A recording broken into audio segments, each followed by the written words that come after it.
What's going on, you guys? It's your Huggable Hipster here, and welcome back to today's episode of Soulsborne Academy. Don't mind the hunter in the corner, they're just here for your protection. I don't know why this tweet decided to pop off. I really don't. This one over here, I don't know why this one decided to pop off the way that it did, but there it is. It's there. It happened. I posted a tweet a few days ago stating that, just because a game is difficult doesn't mean it is a Souls-like. Apparently, people thought I was talking about Lies of P. Wasn't talking about any game in particular, but I'm going to be using that game as an example for today's video. There are so many things that I could talk about in the Souls universe, but I felt like this was the appropriate topic to discuss with the release of Lies of P, with the release of Armored Core 6. Just hang with me for a second, you'll see where I'm going in a moment. There are so many claims of people just saying that difficult games are Souls-like. Oh my god, difficult mechanics, it's so Souls-like. Oh my gosh, I keep dying, it must be a Souls-like game. Wrong. Just because a game is difficult does not make it Souls-like, does not make it anything of the Souls-like category. It has to be something so specific in its mechanics, the NPCs, the way in which the jankiness of the controls are, for it to be even considered a Souls-like game.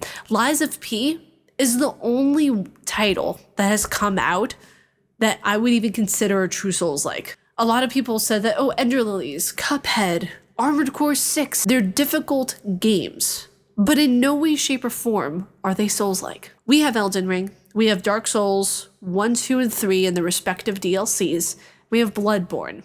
Those are the only games that are Souls and Soulsborne. Nothing in between. We have to look at things objectively. When we look at the criteria that has to be met for something to be considered Souls-like, we have to look at the save points. There are mostly bonfires or the lamps in Bloodborne. You have to look at those save points and say, okay, are they in the game that I am thinking is Souls-like? Let's go down the checklist. Okay, if it has the bonfire, if it has that kind of save point of where it automatically regenerates enemies, automatically regenerates your health, Estus, whatever it may be, okay, yeah, check off the box. Does it have NPCs that give vague dialogues towards story points and give vague concepts in the game but tell you a little bit about themselves? Like, a character's dialogue in a Souls game has to be kind of all over the place for it to work. If it has that, another check off the box. Does the game give you story bits through its inventory? When you look at an item in the inventory, does it give you the way in which it's utilized within the game? Because when you look at a Dark Souls game, for example, you let's say look at Dark Souls 3, and you look at the item description, it says stuff about the person who wore it. Same as with a ring that you might get in Dark Souls, or with a sword, or with a piece of clothing. That's how the story is told. The story is told through the item descriptions and through the ways in which the characters are speaking in their dialogue and what they're saying in their dialogue, obviously. Are you falling all the time? This one doesn't necessarily, need to be in a Souls-like game, but you know what? It helps for atmospheric purposes. If you're falling all the time, check off the box. Does it have hard yet approachable bosses? The answer is yes. You might have yourself a Souls-like. The thing is with the bosses is that there has never been a game. How should I phrase this? With everyone who is saying that, oh, this game is Souls-like, this game is Souls-like, this one over here is Souls-like, none of the games that they are stating that are Souls-like have the same kind of boss structure as a Dark Souls, Elden Ring, or Bloodborne game. A lot of the bosses that people are talking about that they think are Souls-like are just difficult. They're just difficult, and that's fine. That's absolutely fine to have a difficult boss. I'll say this until the cows come home. Just because a boss is difficult does not make it a Souls-like at all whatsoever. For example, there was one boss that I thought was really tricky at the very end of Death's Door. Is that game a Souls-like? No. There was one boss that I thought that was kind of difficult in Ender Lilies. Is that a Souls-like? Heck no. What makes a Souls game, the other thing, is the way in which it challenges the player. Now, by all means, do I think that there should be a story mode in a Souls game that might be upcoming, or, some game from Software where there could be a story mode quite possibly? Yes, of course, I would love to see a story mode, but I don't want it to take away from what the image and the art style and the entire niche that From Software has built for themselves when it comes to Souls games in particular. The thing is, with a lot of Souls games, it takes practice. These games just take practice. They take persistence, and they take a level of, I really want to play this. If you don't want to play it, then don't play the Souls games. It's really, honestly, I know that sounds kind of cold, but it's as simple as that. There's so many different aspects, right? When we look at a Souls game, whether it be Bloodborne, Elden Ring, or any of the Souls titles, no, Sekiro is not included. I used to think it was too because, you know, I thought in the beginning, oh my God, I'm dying a lot. It's from the same developer. It's, you know, all the same aspects. It's really not, actually. You don't have the same character conversations that you do with Sekiro that you do with Bloodborne, right? It's not the same vibe that, you know, a Bloodborne might have or a Dark Souls game might have. So it really, and the way in which you play as well, it mostly relies on parrying in order to get the boss's health down.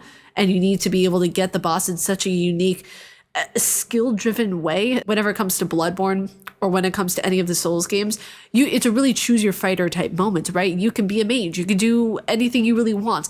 Sekiro is very much locked into the fact of you have to utilize your skill at its finest and learn the character's moveset in order to even make a dent in the game at all. So it's very different in the way that it approaches it, which does not make it a Souls game. So when it comes to games like Enter Lilies or Hollow Knight or even Death's Door, they're not Souls-like. They're just tough games, which is absolutely amazing. And I love a good tough game. I know it's not everyone's cup of tea, and that's perfectly fine. That's why we have so many different genres and different types of games for people to play. There's so much variety. Playing by the game's rules and understanding what the game is asking of you is so incredibly crucial to being able to be successful at any Souls game whatsoever. My clicking moment for me personally when I was playing Dark Souls Remastered was when I fought and I beat Smoen Ornstein.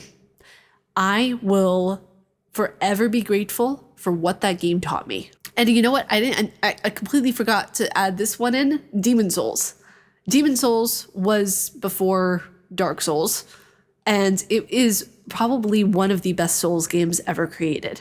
Demon Souls is, in my opinion, the easiest of the Souls games, because when you look at that game objectively, it is the only linear title in the Souls series. Yes, you have linear concepts in Dark Souls 1, 2, and 3, but when you look at Demon Souls, it is so incredibly linear story-wise that other Dark Souls games do not have. Now, I don't know what the original was like. I never played the original, but I feel as if when they did the remake, they made it actually more approachable for people who want to get into Souls games. It didn't lose its difficulty. It didn't lose the charm that it had, because I looked up from what the original looked like and how it played, and oh my gosh. I imagine it was janky, but the jank is part of the charm. If it checks all the boxes, if you have the bonfire, if you have the very vague NPCs that are, you know, sharing vague dialogue, if you have the enemies that respawn whenever you rest at said bonfire or save point, if you have a difficult yet approachable boss, then yeah, you might have a Souls-like. But there are so many more that I'm probably forgetting. So if you guys have your own